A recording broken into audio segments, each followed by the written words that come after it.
नमस्ते विद्यार्थी मित्रांनो, KBP education YouTube चॅनेलमध्ये मी आपल्या सर्वांचं स्वागत करतो।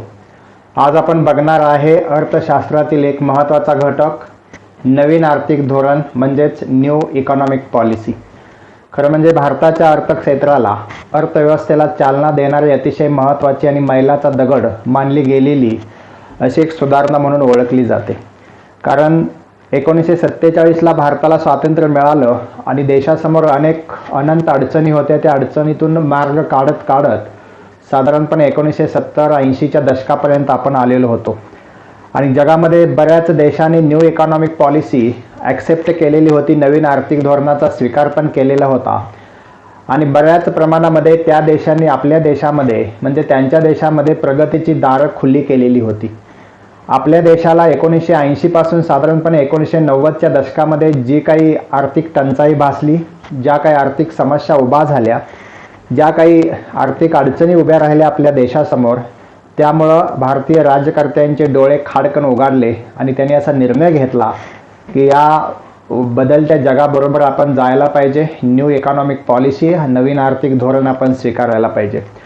या सगळ्याच्या अगोदर आपल्याला एक सांगावंसं लागेल की नवीन आर्थिक धोरण म्हणजे काय हे बघण्यापूर्वी जगामध्ये भांडवलशाही तत्त्वज्ञान आणि साम्यवादी तत्त्वज्ञान या विचारांचा प्रभाव असलेल्या दोन जागतिक संघटना होत्या, अस्तित्वात होत्या। एका बाजूला USAच्या म्हणजेच अमेरिकेच्या नेतृत्वाखाली नाटो संघटनांचा गट होता की जो भांडवलशाही व्यवस्थेला समर्थन करू शकेल। दुसरा USSR म्हणजे आजचा रशिया, याच्या नेतृत्वाखाली किंवा या देशाच्या नेतृत्वाखाली असा एक गट होता की जो साम्यवादी विचाराला प्रोत्साहन देत होता। आणि म्हणून 50, 40, 50, 60च्या या दशकांमध्ये नवीन स्वतंत्र होणाऱ्या प्रत्येक राष्ट्राला किंवा नवीन स्वतंत्र होणारं प्रत्येक राष्ट्र या दोन्ही संघटनाकडे किंवा दोन्ही विचाराकडे आशाळभूतपणे पाहत होता। आपण साम्यवादी गटामध्ये जायचं की आपण भांडवलशाही गटामध्ये जायचं। खरं म्हणजे नवीनच स्वतंत्र झालेल्या देशापुढची संकट वेगळी असतात। अस्तित्वाचा प्रश्न असतो, आपल्या देशातील अन्नधान्याचा प्रश्न असतो, त्या लोकसंख्येसमोरचा। आणि म्हणून कुणाच्याही गटामध्ये सामील न होता पंडित नेहरूंनी 1947 सालापासून आपल्या देशामध्ये मिश्र अर्थव्यवस्थेचं धोरण सुरू केलं। ना भांडवलशाही ना साम्यवादी, तरीसुद्धा दोन्हींचा एक सुवर्णमध्य साधण्याचा प्रयत्न म्हणून पंडित नेहरूंनी या देशामध्ये मिश्र अर्थव्यवस्थेचं धोरण स्वीकारलं। मिश्र अर्थव्यवस्थेचं धोरण स्वीकारल्यानंतर आपल्या देशाला त्याचा फायदा झाला का, तर झाला। पण मिश्र अर्थव्यवस्थेचं धोरण स्वीकारण्यामागं पंडित नेहरूंचं किंवा त्यावेळेच्या नियोजन आयोगाचे अध्यक्ष असलेले पंडित जवाहरलाल नेहरू, देशाचे पहिले पंतप्रधान, आणि संपूर्ण नियोजन आयोगाच्या टीमचं एक धोरण असं होतं की आपल्याला दोन्ही गटामधल्या देशांची मदत हवी आहे। आपल्याला साम्यवादी गटालाही दुखवायचं नाही आणि अमेरिकेच्या गटालाही दुखवायचं नाही, म्हणजे भांडवलशाही गटालाही दुखवायचं नाही। अशा परिस्थितीमध्ये एखादं राष्ट्र अमेरिकेच्या कच्चपी लागू शकलं असतं, एखादं USSRच्या मागे जाऊ शकलं असतं, पण कोणत्याच देशाची नाराजी पत्करायची नाही, कोणत्याच देशाला दुखवायचं नाही।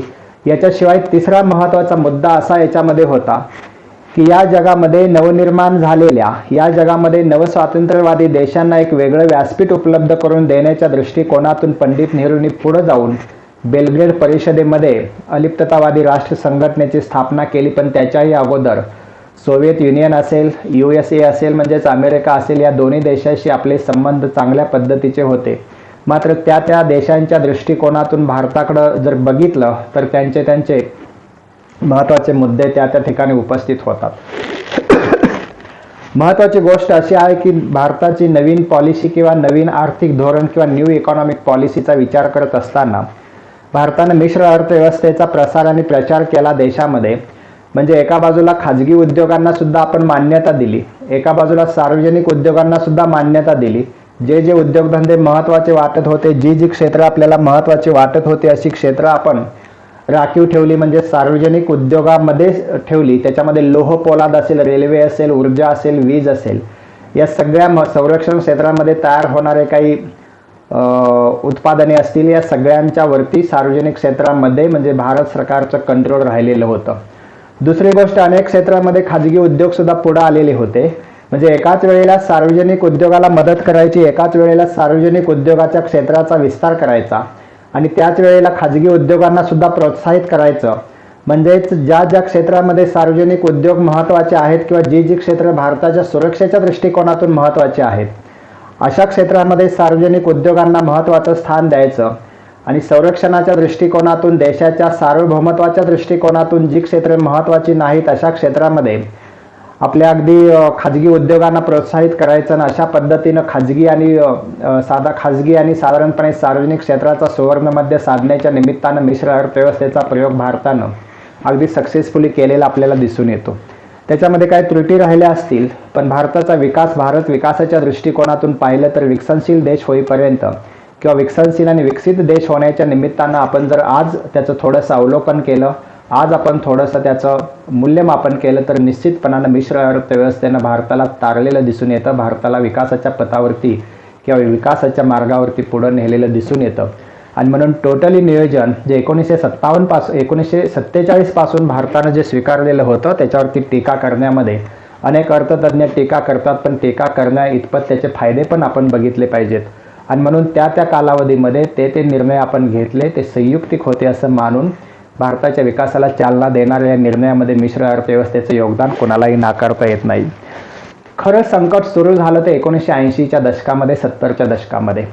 एका बाजूला देशामध्ये लोकसंख्या विस्फोटाचं साधारणपणे प्रश्न सुरू होतं किंवा लोकसंख्या विस्फोटापर्यंत आपली लोकसंख्या वाढलेली होती आणि बेफाम वाढलेल्या लोकसंख्येला तितक्याच ताकदीनं कार्यरत करण्यासाठी रोजगार हवा असतो, तितक्याच ताकदीनं त्यांना उत्पादन घटकामध्ये रूपांतर करण्यासाठी नियोजन असावं लागतं. ते थोडंसं कमी पडायला लागलेलं होतं.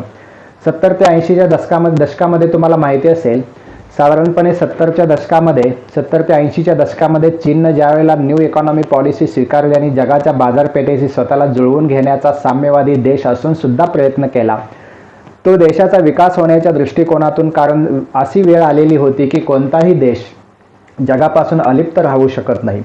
तुम्हाला माहिती असेल की जगाच्या बाजारपेठेशी आपण जोडलो गेलो तर देशामधली शेती असेल, शेतीमध्ये पिकणारं उत्पादन असेल, उद्योगामध्ये, औद्योगिक क्षेत्रामध्ये तयार होणारा प्रॉडक्ट असेल किंवा आपण ज्या सेवा देतो त्या सेवा क्षेत्रामध्ये असणारे अनेक विविध उत्पादित सेवा असतील, या शेती, उद्योग आणि सेवा क्षेत्राशी आपण जर आंतरराष्ट्रीय जगाशी जुळवून घेतलं तरच इथून पुढे भारताचा विकास होईल असं अर्थतज्ञांनी मनावर घेतलं. 80च्या दशकाच्या पुढे हेच चीननं 70च्या दशकामध्ये मनावर घेतलेलं होतं आणि म्हणून आज चीन जगामध्ये जो अगदी अमेरिकेला सुद्धा टक्कर देण्या इतपत आर्थिक व्यवस्था, आता त्यांनी प्रगती कशी केली, लोकशाहीवरचा त्यांचा किती विश्वास होता, ह्या सगळ्या गोष्टी बाजूला ठेवल्या तर चीननं केलेली आर्थिक प्रगती जगाच्या अगदी डोळ्यामध्ये भरून येते. याचं कारण असं किंवा जगाच्या समोर येते याचं कारण असं की चीनमध्ये 12.5-13% आर्थिक विकासाचा दर आहे. आपण 6.5-7च्या पुढं कधी गेलेलो नाही.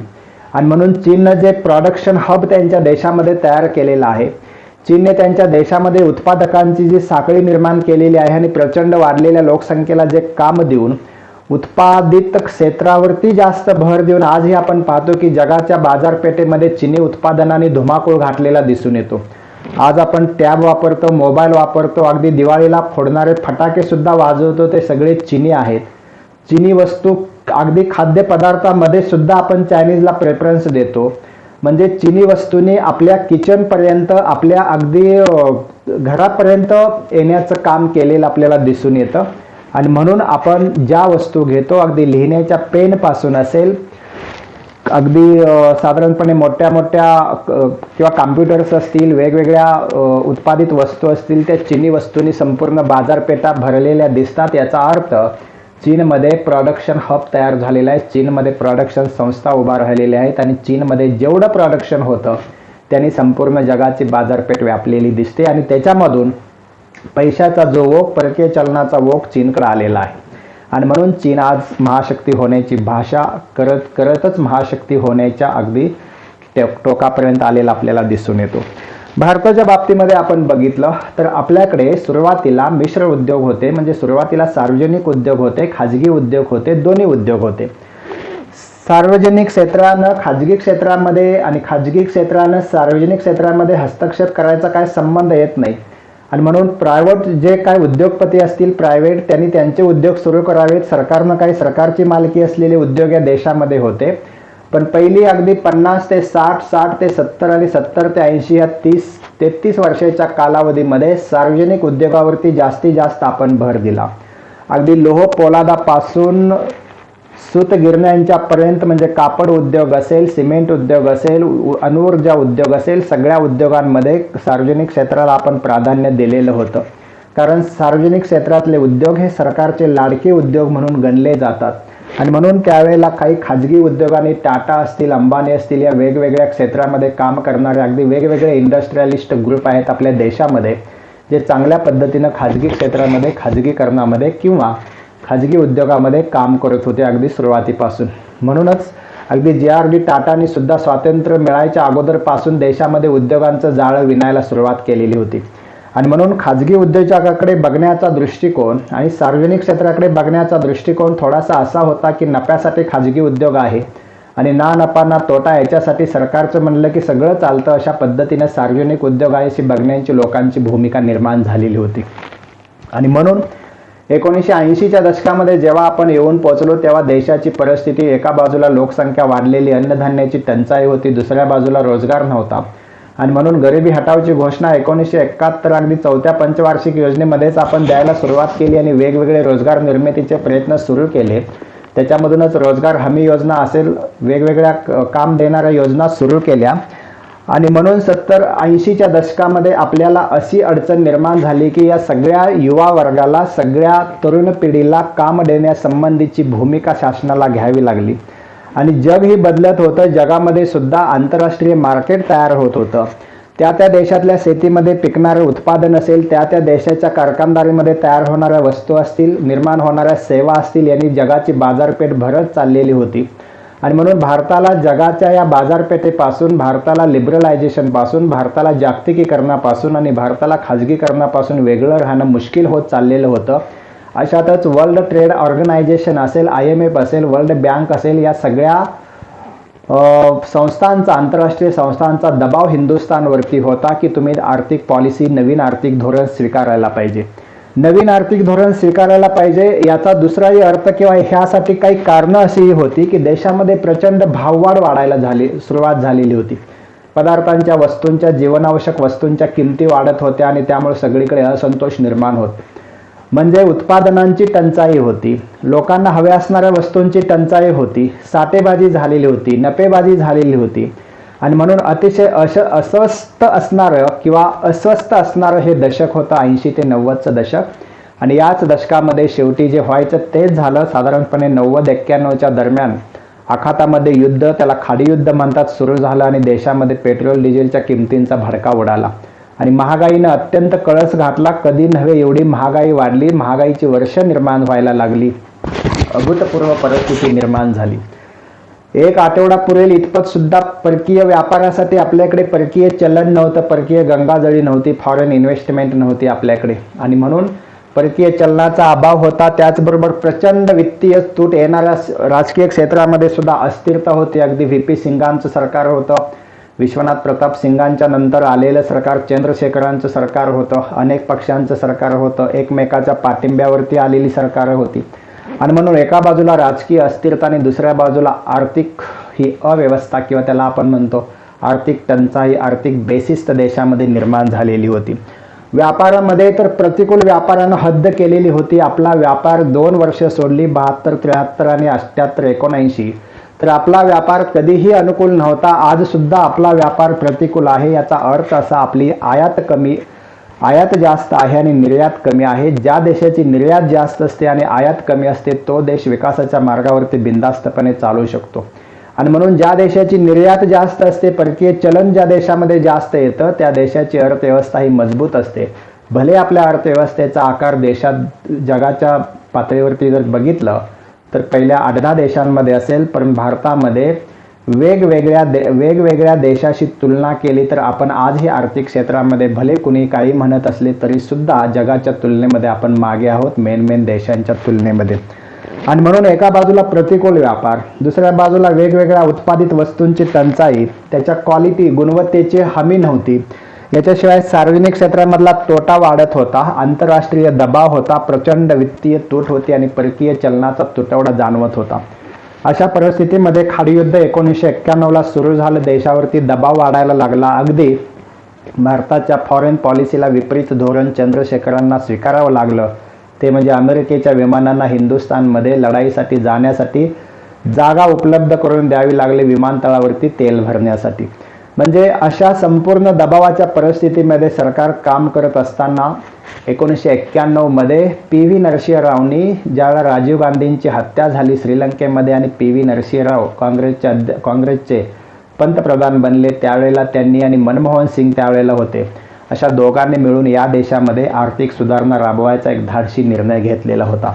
या आर्थिक सुधारणा राबवण्याची वेळ का आली, ह्या आर्थिक सुधारणा राबवण्यामुळे फायदा काय झाला, या आर्थिक सुधारणामुळे तोटा काय झाला, या सगळ्याचं विवेचन आपण करणार आहोत. पण ह्या आर्थिक सुधारणा राबवण्याची वेळ आपल्याला का आली तर मी सांगितलं, एकतर परकीय चलनाचा तुटवडा, प्रतिकूल व्यापार, भाववाढ निर्माण झालेली होती, सार्वजनिक जे उद्योग होते ते तोट्यात चाललेले होते, ज्याला आपण पांढरा हत्ती म्हणतो, हे सांभाळायचे किती, तोट्यात चाललेले उद्योग, हे सगळं असून सुद्धा आंतरराष्ट्रीय दबाव होता. त्याच्यामुळे 1991च्या जुलै महिन्यामध्ये आपण new economy policy P V. Narasimharao यांच्या नेतृत्वाखाली स्वीकारलेली दिसून येते. ही पॉलिसी ज्यावेळेला स्वीकारली त्यावेळेला त्या पॉलिसीला साधारण LPG म्हणून ओळखलं जात होतं. लिबरलायझेशन, प्रायव्हेटायझेशन आणि ग्लोबलायझेशन. लिबरलायझेशन म्हणजे उदारीकरण, प्रायव्हेटायझेशन म्हणजे खाजगीकरण आणि ग्लोबलायझेशन म्हणजे जागतिकीकरण त्याला म्हणतो आपण.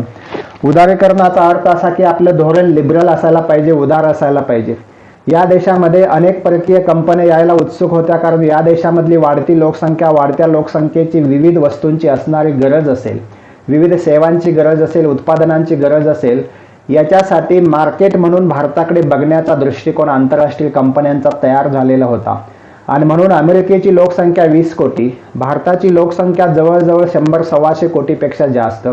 आणि म्हणून एखादा प्रॉडक्ट बाजारामध्ये एखाद्या कंपनीनं आणला, आपण टीव्हीवरती जाहिराती बघतो वेगवेगळ्या, कोलगेटपासून टूथपेस्टपासून अगदी वेगवेगळ्या पेयांपर्यंत, कोका कोला असेल नाहीतर पेप्सी असेल, या सगळ्या पेयांच्या ज्यावेळेला जाहिराती बघतो त्यावेळेला संपूर्ण अमेरिकेतल्या 20-22 कोटी लोकांनी जे खरेदी एकाच वेळेला खरेदी करू शकत नाहीत, त्याच वेळेला हिंदुस्थानमध्ये सहज जरी उत्पादन खपवायला गेलं, सहज जरी उत्पादन विकायला गेलं, विक्री करायला गेलं, तर साधारणपणे 1/4 लोकसंख्येनं जरी ते खरेदी केले तर संपूर्ण अमेरिकेनं खरेदी केलेल्या ह्या लोकसंख्ये एवढा त्याचा फायदा होतो. आणि म्हणून भारताकडे एक उभरतं मार्केट, भारताकडे मध्यमवर्गीयांच्यामध्ये एक नवीन त्यावेळेला स्थिती अशी तयार झालेली होती की जगाच्या मध्ये जे काही चाललेलं आहे, जगामध्ये वेगवेगळ्या देशांमध्ये ते सगळं आपल्याकडे असावं, अशा पद्धतीनं हा मध्यम वर्ग तयार होत होता. नवीन येणारी वस्तू, नवीन येणारी जी काही सेवा असेल ते ॲक्सेप्ट करायला तो तयार होता. थोडक्यात नवीन टेक्नॉलॉजीला तो सज्ज होत होता. अशा परिस्थितीमध्ये आपण उदारीकरणाचं धोरण स्वीकारावं म्हणून WTOनं आपल्यावरती दबाव आणलेला होता. शेवटी आपल्याला बाहेरच्या संस्थांचा म्हणजे IMF असेल, WB असेल, यांची जर मदत हवी असेल, जगाच्या वेगवेगळ्या देशांच्याकडून आपल्याला मदत हवी असेल तर आपण न्यू इकॉनॉमी पॉलिसी स्वीकारली पाहिजे असा दबाव होता. या सगळ्या कारणामुळं आपण नवीन अर्थव्यवस्था स्वीकारली किंवा नवीन अर्थव्यवस्थेमध्ये नवीन आर्थिक धोरण स्वीकारलं. आणि मग उदारीकरण म्हणजे लिबरलायझेशन, की याच्यामध्ये परकीय कंपन्यांना मुक्त हस्ते आपल्या देशामध्ये इन्व्हेस्टमेंट करायला परवानगी द्यायची. त्यांच्यासाठी असणारी जी काही लाल फितीतला कारभार असेल तो बाजूला सारायचा, त्यांच्यासाठी जमिनी उत्पादन करून जमिनी तयार साधारणपणे प्रोव्हाइड करायच्या, उपलब्ध करून द्यायच्या, त्यांना वीज, पाणी, ज्या पायाभूत सुविधा असतील त्या उपलब्ध करून द्यायच्या. आणि म्हणून अशा पद्धतीनं काही नियम झाल्यानंतर मग उदारीकरणाच्या अंडर शासकीय प्रोसेसमध्ये लिबरल धोरण तयार झालं. एखादा उद्योग सुरू करायचा असेल पहिला तर वेगवेगळ्या शासकीय फायलींच्या मधून ज्या वेळेला उद्योगाला मंजुरी मिळायची तोपर्यंत उद्योग करणाऱ्याचा उत्साह निघून जायचा. आणि म्हणून आपल्या देशामध्ये लाल फितीतून, शासकीय फितीतून जेव्हा फायलींची मंजुरी मिळायची फायलींसाठी तेव्हा 1-2 वर्ष निघून जायची. पण ती प्रोसेस आपण बदलली. लिबरलायझेशन पॉलिसीमध्ये आपण काय केलं की परकीय कंपन्या असतील, इन्व्हेस्टमेंट करणारी कुणी उद्योगपती असतील आपल्या देशामध्ये, त्यांना लाल गालीचा आपण अंतरला. या आमच्या देशामध्ये इन्व्हेस्टमेंट करा, आमच्या देशामध्ये नफा कमवा, आमच्या देशातल्या लोकांना रोजगार द्या, अशा पद्धतीची विनंती आपण त्यांना केली. त्यालाच आपण उदारीकरण म्हणतो. म्हणजे जी काय उद्योगावरची नियंत्रणं होती, कृषीवरची नियंत्रणं होती, सेवा क्षेत्रावरची नियंत्रणं होती, उत्पादित होणाऱ्या मालावरची नियंत्रणं होती. एका उद्योगाची स्थापना व्हायची असेल तर 2-2 वर्ष फायली शासकीय ऑफिसमध्ये पडून राहायच्या. ही काय अडचणी होत्या ह्या सगळ्या आपण कमी केल्या. आणि म्हणून जी सरकारला पहिली देशाच्या दृष्टिकोनातून सुरक्षित वाटणारे किंवा सुरक्षित आहेत असं वाटणारी काही क्षेत्र सुद्धा आपण 51% लिबरल करून टाकली. त्यांना 51% त्याच्यामध्ये इन्व्हेस्टमेंट करायला आपण सांगितलं. मग आज हे आपण अणुऊर्जेमध्ये फॉरेन इन्व्हेस्टमेंट झालेली आहे, दूरसंचारमध्ये झालेली आहे, संदेशवहनामध्ये झालेली आहे, अगदी संरक्षणाशी क्षेत्रात सुद्धा ही इन्व्हेस्टमेंट परकीय कंपन्यांनी केलेली आपल्याला दिसून येते. यालाच आपण उदारीकरण असं म्हणतो, लिबरलायझेशन म्हणतो. म्हणजे आपण लिबरल झालो, उदार झालो कारण बहुराष्ट्रीय कंपन्यांना आपल्या देशामध्ये यायला, इन्व्हेस्टमेंट करायला आपण त्यांना अनुकूल धोरण राबवलं. खाजगीकरण म्हणजे या देशामध्ये अनेक उद्योग असे आहेत, पांढरा हत्ती, व्हाईट एलिफंट म्हणतात त्याला, की वर्षानुवर्ष सरकारी ऑफिसेसमधली कामं तुम्हाला माहिती असतील. या सरकारी ऑफिसेसमधून ही मोठी मोठी उद्योगधंदा आहेत, नफा होतोय की तोटा होतोय हे सुद्धा न बघता भरमसाठ तोट्यात जायला लावणारी व्यवस्था तिथं होती सरकारी. आणि म्हणून ही सांभाळण्यामध्ये शासनाचा खूपसा पैसा जात होता, श्रम जात होता, शक्ती वाया जात होती. आणि म्हणून खाजगीकरण करण्याचं धोरण, त्याला आपण प्रायव्हेटायझेशन असं म्हणतो, हे धोरण शासनानं अवलंबलं.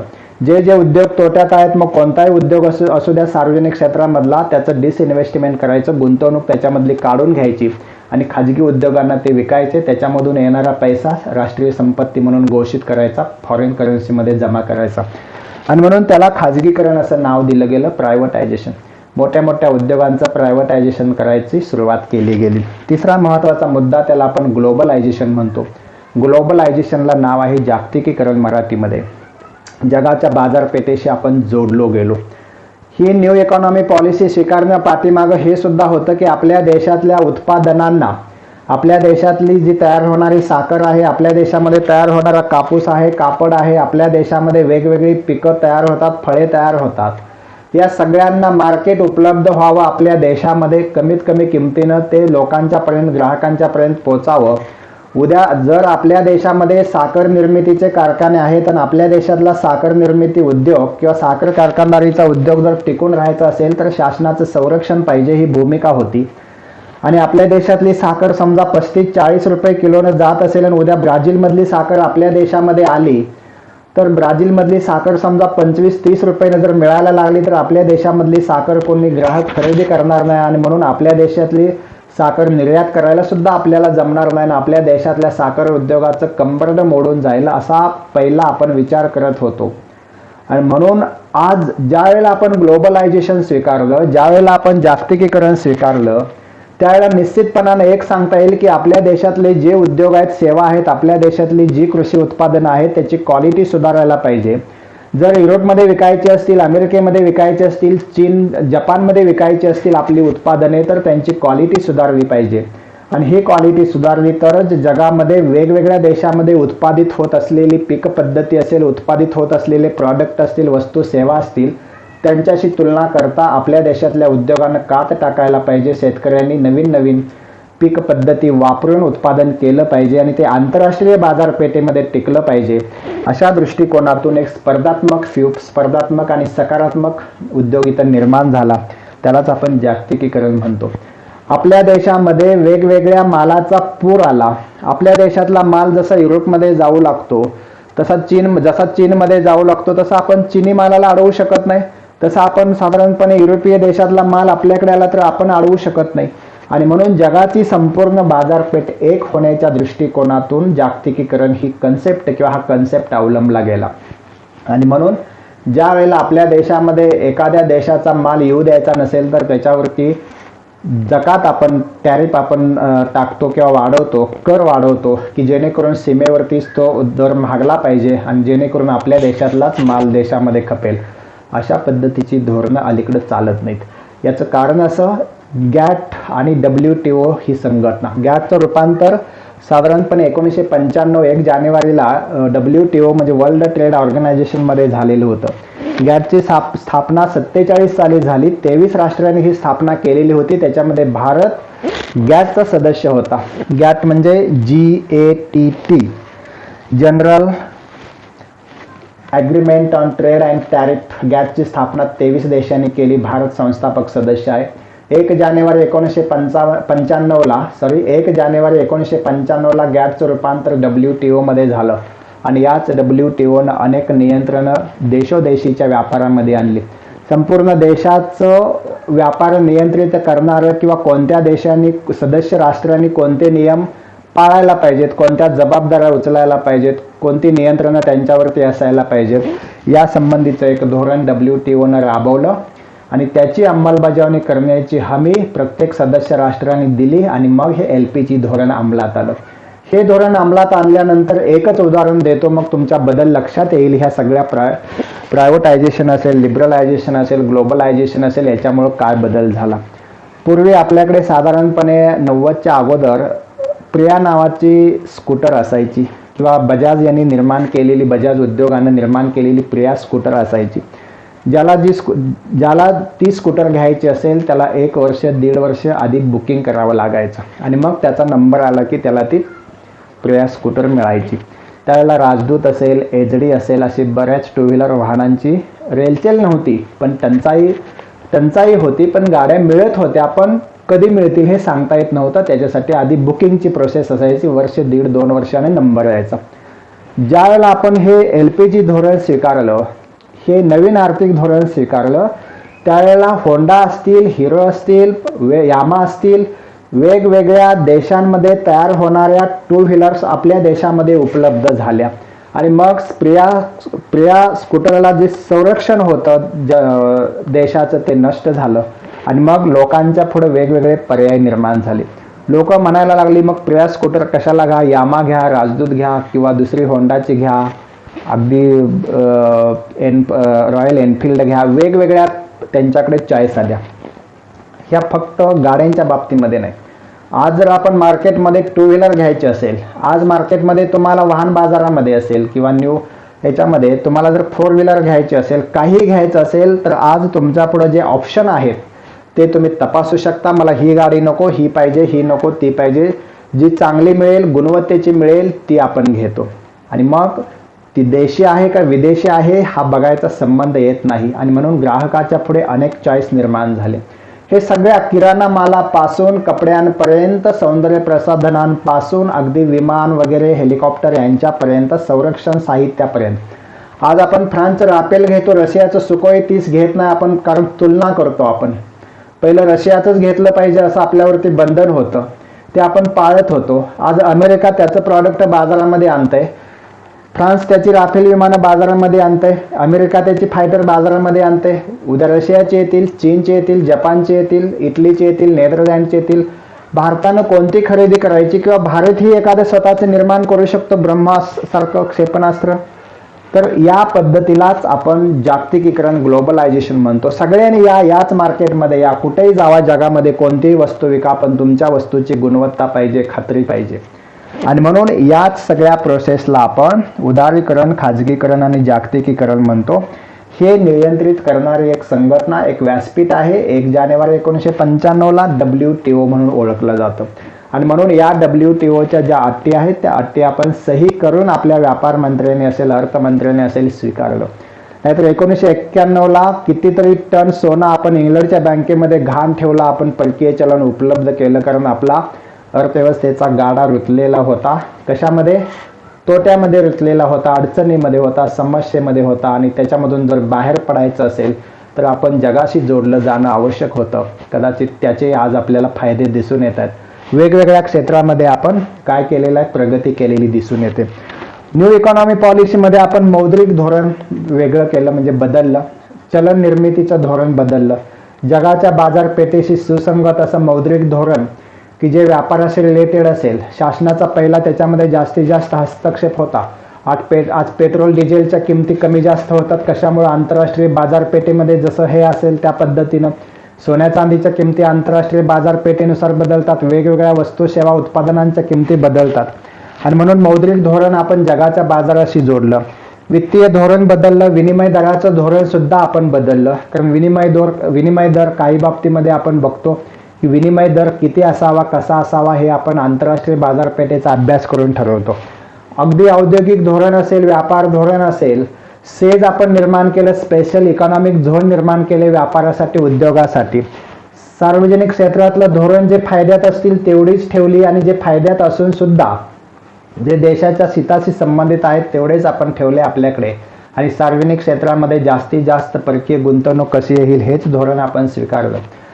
1991ला देशामधली सर्वात जास्त किंमत पातळी हाय होती. आज आपल्याला किंमत पातळी आटोक्यात आलेली दिसते. हे कशाचा फायदा आहे? तर हा फायदा आहे न्यू इकॉनॉमिक पॉलिसीचा फायदा आहे.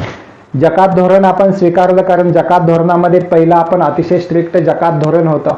मोनोपॉलीचं धोरण आपण बदललं, मक्तेदारीचा कायदा मोडीत काढला आपण, आणि म्हणून भारताची 125 करोडपेक्षा किंवा 140 करोडच्या आसपास असणारी लोकसंख्या आता उद्याच्या पुढच्या वर्षीच्या जनगणनेमध्ये कळेल. ही सगळी आपण वर्ल्ड मार्केटशी जोडली, आणि म्हणून आपल्या देशामध्ये वस्तू सेवा या सगळ्यांचा महापूर आलेला दिसतो. ग्राहकांना उलट चांगलं झालं, जे हवं ते ग्राहक घेऊ शकतो. आता हे सगळा फायदा झाला. देशामधल्या उद्योगधंद्याची गुणवत्ता वाढली, देशामधल्या ग्राहकांना वेगवेगळी वस्तू उत्पादनाची चॉईसेस निर्माण झाली. कोणतीही वस्तू घेऊ शकतो, हाच घेतला पाहिजे, तोच घेतला पाहिजे, तीच वस्तू घेतली पाहिजे असं ग्राहकावरती बंधन नाही. परकीय कंपन्या देशामध्ये आल्या, गुंतवणूक खूप प्रमाणामध्ये मोठ्या प्रमाणामध्ये झाली, रोजगार निर्माण झाला. आज बघा वेगवेगळ्या इंटरनॅशनल बहुराष्ट्रीय कंपन्यांच्यामध्ये रोजगार उपलब्ध झालेला आहे, आणि म्हणून औद्योगिक धोरणामध्ये सुद्धा आपण वेगवेगळ्या परकीय कंपन्यांना इन्व्हाइट केलं आणि गुंतवणूक करायला भाग पाडलं. याच्याशिवाय आणखीन एक महत्त्वाचं पायाभूत संरचना, पायाभूत सुविधांचा विकास आपण केला, कारण त्याशिवाय परकीय गुंतवणूक आपल्या देशामध्ये येत नाही. आज मुंबईची आपण जर बघितलं तर मुंबईला आर्थिक राजधानी म्हणतो आपण देशाची. जेवढे जेवढे उद्योग महत्त्वाचे आहेत, कॉर्पोरेट ऑफिसेस आहेत, ती मुंबईमध्ये आहेत, आणि म्हणून देशाच्या वेगवेगळ्या भागामध्ये वेगवेगळे कारखाने, अगदी कोकणात सुद्धा उभा राहण्यापासून वेगवेगळे कारखाने फॉरेन कंपनीने आपल्या देशामध्ये सुरू केले, रोजगार मिळाला, उत्पादन वाढलं, आणि हे सगळं होत असताना आपल्या देशाचा विकास सुद्धा झाला. आपल्या देशाची पत आंतरराष्ट्रीय पातळीवरती वाढली. काही गोष्टी चांगल्या असल्या तरी त्याला जोडून काही गोष्टी वाईट येतात, काही गोष्टी थोडंसं तोटा दर्शवणाऱ्या असतात, ज्याला आपण फायदे तोटे म्हणतो न्यू इकॉनॉमिक पॉलिसीच्या. त्याच्यामध्ये काय झालं पहा. देशी उद्योगांना, आपल्या इथल्या साखर कारखानदारी असेल, कापड उद्योग असेल, वेगवेगळे उद्योग असेल, जगाच्या तुलनेमध्ये आपण टिकलो नाही. जगाच्या तुलनेमध्ये आपण गुणवत्ता तर वाढवली नाही, किंवा त्याच्यासाठी हार्ड वर्कसुद्धा आपण घेतलं नाही, आणि म्हणून स्पर्धेच्या युगामध्ये जे उद्योग टिकले तेच फक्त आज चालू आहेत. जे उद्योगाने बदलायचं, तुम्हाला माहिती असेल, पहिलं साधारणपणे नोकिया मोबाईलचं जर उदाहरण घेतलं आपण, तर स्पर्धेमध्ये टिकले नाहीत नोकिया, आणि म्हणून जे स्पर्धेमध्ये टिकत नाही तो मागे पडतो, नष्ट होतो. हा जगाच्या बाजारपेठेचा नियम आहे. जो जगाबरोबर चालतो तोच टिकून राहतो, हा जगाच्या बाजारपेठेचा नियम आहे. हा शेतकऱ्यांसाठी आहे, उद्योग क्षेत्रासाठी आहे, सेवा क्षेत्रासाठी आहे, आणि म्हणून याची एक दुसरी बाजू आपण, ज्याला वेगवेगळे अर्थतज्ञ ज्यावेळेला न्यू इकॉनॉमी पॉलिसीचं मूल्यमापन करतात त्यावेळेला एक चांगली बाजू आणि एक वाईट बाजू सुद्धा आहे. या देशामध्ये फॉरेन इन्व्हेस्टमेंट आपल्याला आलेली दिसली. या 8वी पंचवार्षिक योजना तर अगदी सक्सेसफुल झालेली होती. आपली न्यू इकॉनॉमी पॉलिसी स्वीकारल्यानंतरची पहिली योजना होती, आणि म्हणून ज्या वेळेला परकीय गुंतवणूक आपल्या देशामध्ये प्रचंड प्रमाणामध्ये वाढली, त्याच वेळेला या देशामध्ये कोणते उद्योग आले आपल्याला माहिती होतं, किंवा आपल्याला पाहिजे होतं असं की दळणवळण क्षेत्रामध्ये इन्व्हेस्टमेंट व्हायला पाहिजे, बहुराष्ट्रीय कंपन्यांनी वीज क्षेत्रामध्ये यायला पाहिजे, बहुराष्ट्रीय कंपन्यांनी संदेशवहन क्षेत्रामध्ये यायला पाहिजे, बहुराष्ट्रीय कंपन्यांनी पायाभूत संरचनेमध्ये इन्व्हेस्टमेंट करायला पाहिजे, शिक्षणामध्ये इन्व्हेस्टमेंट करायला पाहिजे. पण बऱ्याच बहुराष्ट्रीय कंपन्या ह्या नफा कमावण्यासाठी असतात, आणि भारताची जवळजवळ 121 करोड लोकसंख्या त्यांच्या डोळ्यासमोर असते, आणि म्हणून त्यांनी फास्ट फूड क्षेत्रामध्ये उत्पादन करायला सुरू केलं. या देशामध्ये इतकी लोकसंख्या आहे, या देशामध्ये काय खपेल. टीव्हीवरती अगदी जाहिरातींचा मारा करून करून करून लोकांना असं वाटायला लागलं की हे एकदा घेऊन बघूया. सचिन तेंडुलकरनं पेप्सी कोका कोलाची जाहिरात केली, विराट कोहलीनं केली, अगदी अमिताभ बच्चननं सुद्धा केली, आणि ज्या वेळेला हे जाहिराती करतात यांचा समाज मनावरती जो पगडा आहे याचा फायदा बहुराष्ट्रीय कंपन्यांनी घेतला. सचिन तेंडुलकर हे पेय पितो म्हटल्यानंतर, पेप्सी पितो किंवा कोका कोला पितो म्हटल्यानंतर भारतातली कितीतरी लोकसंख्या ती उत्पादने विकत घेतात, कारण त्यांचा विश्वास उत्पादनापेक्षा सचिन तेंडुलकरवरती असतो. आणि म्हणून याचा फायदा जाहिरातींचा भरमसाठ मारा करून फास्ट फूड असेल, कोका कोला असेल, पेप्सी असेल, पिझ्झा असेल, अगदी ही उत्पादने या देशामध्ये लोकांच्या गळी उतरवण्यामध्ये या बहुराष्ट्रीय कंपन्या सक्सेस झाल्या. आणि म्हणून आज जी भारतापुढे जी फास्ट फूडची पद्धती आहे, अगदी आज बघा आपण चायनीज मालासंबंधी बहुतेक भारतीय ओरड करतात, पण चायनीज नूडल्स खातात किंवा चायनीज आणखी वेगवेगळे पदार्थ देशामध्ये तयार होतात. आपल्या चायनीज कंपन्या असतील, अगदी खेडेगावामध्ये ग्रामीण भागामध्ये सुद्धा चायनीज स्टॉल लागलेले आहेत. हे असं का होतं? आपल्याला अमेरिकनच वस्तू का बऱ्या वाटतात, रशियन का बऱ्या वाटतात, जापनीजच का आपण घेतो फोन्स वगैरे? कारण फिलिप्स कंपनी असेल किंवा सॅमसंग असेल याची कोरियाची वगैरे, हे परकीयच का बरं वाटतं आपल्याला, परकीय ब्रँडेडच का आपल्याला आवडतो? तर त्याची एक मानसिकता भारतीयांच्यामध्ये दडलेली आहे. ती म्हणजे अशी की हे इंडियन आहे ना, मग हे त्याच पद्धतीचं असेल, भारतीय उत्पादित आहे ना, मग त्याच पद्धतीचं असेल. ही मानसिकता सुद्धा त्याला कारणीभूत ठरलेली आपल्याला दिसून येते. आणि म्हणून दुसरी बाजू अशी न्यू इकॉनॉमिक पॉलिसीची की रोजगार मिळाला पण तो कमी मिळाला. ज्या क्षेत्रामध्ये गुंतवणूक पाहिजे होती त्या क्षेत्रामध्ये जास्त न येता fast food, Pepsi, Coca Cola अशा क्षेत्रामध्ये आली जास्त, आणि यांनी संपूर्ण मार्केट लोकसंख्येचं व्यापून टाकलं.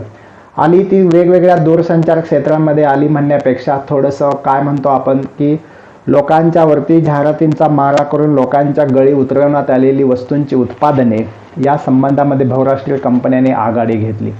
आणि म्हणून तुम्हाला माहिती असेल एनरॉनसारखा प्रकल्प महाराष्ट्रामध्ये सुरू झाला नाही, दाभोळचा वगैरे वेगवेगळे असे प्रकल्प की ज्यांना इंटरेस्ट नव्हता या देशामध्ये बहुराष्ट्रीय कंपन्यांना, त्यांनी या देशामध्ये वेगळ्या पद्धतीमध्ये की जे अवेलेबल करू शकतोय, अगदी काय म्हणतो त्याला आपण, वेगवेगळे हॉटेल्स असतील, हॉटेलिंग व्यवसायामध्ये आले, वेगवेगळ्या फास्ट फूड क्षेत्रामध्ये आले किंवा वेगवेगळ्या छोट्या छोट्या कंपन्यांमध्ये सुद्धा आले. आणि म्हणून अशी फॉरेन जी इन्व्हेस्टमेंट आपल्या देशामध्ये आली त्यांनी आपल्या भारताच्या विकासाला फारशी चालना मिळाली असं मला वाटत नाही. जी मिळाली त्याचे फायदे झाले पण त्याचे तोटेही अनेक झाले.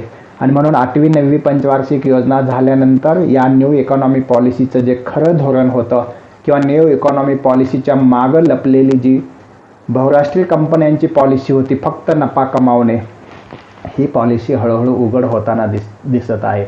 पण इथून मागं आपल्याला आता फिरता येत नाही. आपल्याला आता जगाशी कॉम्पेट करावं लागेल. आपल्याला आता जगाच्या वस्तू, सेवा आणि वेगवेगळ्या क्षेत्राशी तुलना करून आपल्या उत्पादनांची गुणवत्ता वाढवावी लागेल.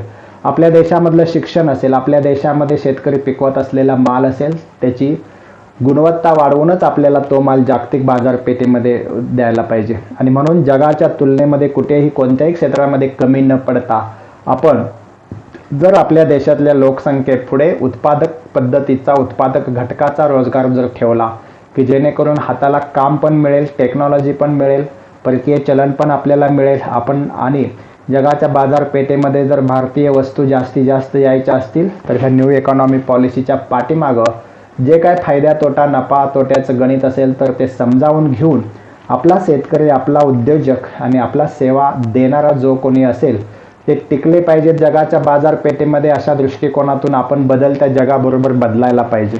आणि म्हणून जुनं ते सोनं ह्या उक्तीला न चिकटता नवीन नवीन टेक्नॉलॉजी कोणतीही कशी असेल, अगदी संगणक प्रणाली असेल किंवा आणखी मोबाईलचं तंत्रज्ञान असेल किंवा आणखी काही तंत्रज्ञान असेल, ते आपल्या देशातल्या पिढीनं स्वीकारलं पाहिजे. कारण आपल्या देशामध्ये जवळजवळ 70-80 कोटीचा असणारा मध्यम वर्ग हा फक्त ग्राहक न बनता हा निर्मिती करणारा घटक झाला पाहिजे.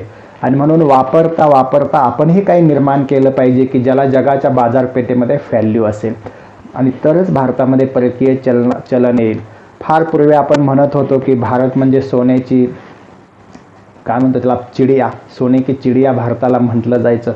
कारण त्यावेळेला भारतामध्ये सोन्याचा धूर निघत होता. त्यावेळेला सोनं हे आदानप्रदानाचं साधन होतं, सोनं हे वस्तू विनिमयाचं साधन होतं, व्यापाराचं साधन होतं. आणि भारतात काय पिकत नव्हतं.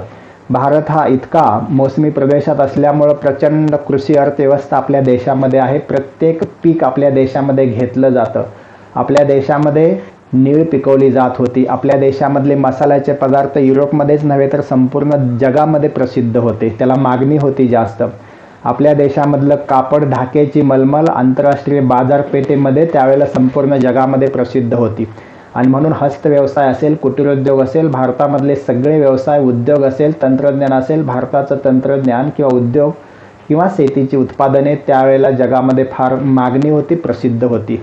मसाल्याचे पदार्थ असतील, अगदी वेगवेगळी फळे असतील, आणि त्याच्यातून मिळणारा जो परकीय चलनाचा साठा होता, म्हणजे त्यावेळच्या परिस्थितीनुसार सोन्याचा साठा होता, तो हिंदुस्थानमध्ये सोन्याचा ओघ येत होता. अर्थात म्हणूनच फार पूर्वी काठीला सोनं बांधून जाण्याची परिस्थिती हिंदुस्थानमध्ये होती, म्हणजेच याचा अर्थ भारत खूप श्रीमंत होता. अगदी त्याच्यानंतर मध्ययुगीन आणि ब्रिटिशांच्या कालावधीमध्ये तो कंगाल झाला, हा भाग वेगळा. पण भारतीय लोकांच्या मध्ये ही कपॅसिटी आहे जगावरती राज्य करण्याची अर्थव्यवस्थेच्या क्षेत्रामध्ये. जगाच्या बाजारपेठेमध्ये भारतीय उत्पादने सुद्धा धुमाकूळ घालू शकतात. परकीय चलन, परकीय गंगाजळे आपण आणू शकतो, हा विश्वास इतिहासामधून आपण घ्यायला पाहिजे. आणि म्हणून सोन्याची चिडी असलेला भारत पुन्हा एकदा आंतरराष्ट्रीय बाजारपेठेमध्ये सर्वशक्तिमान म्हणून उभा राहील.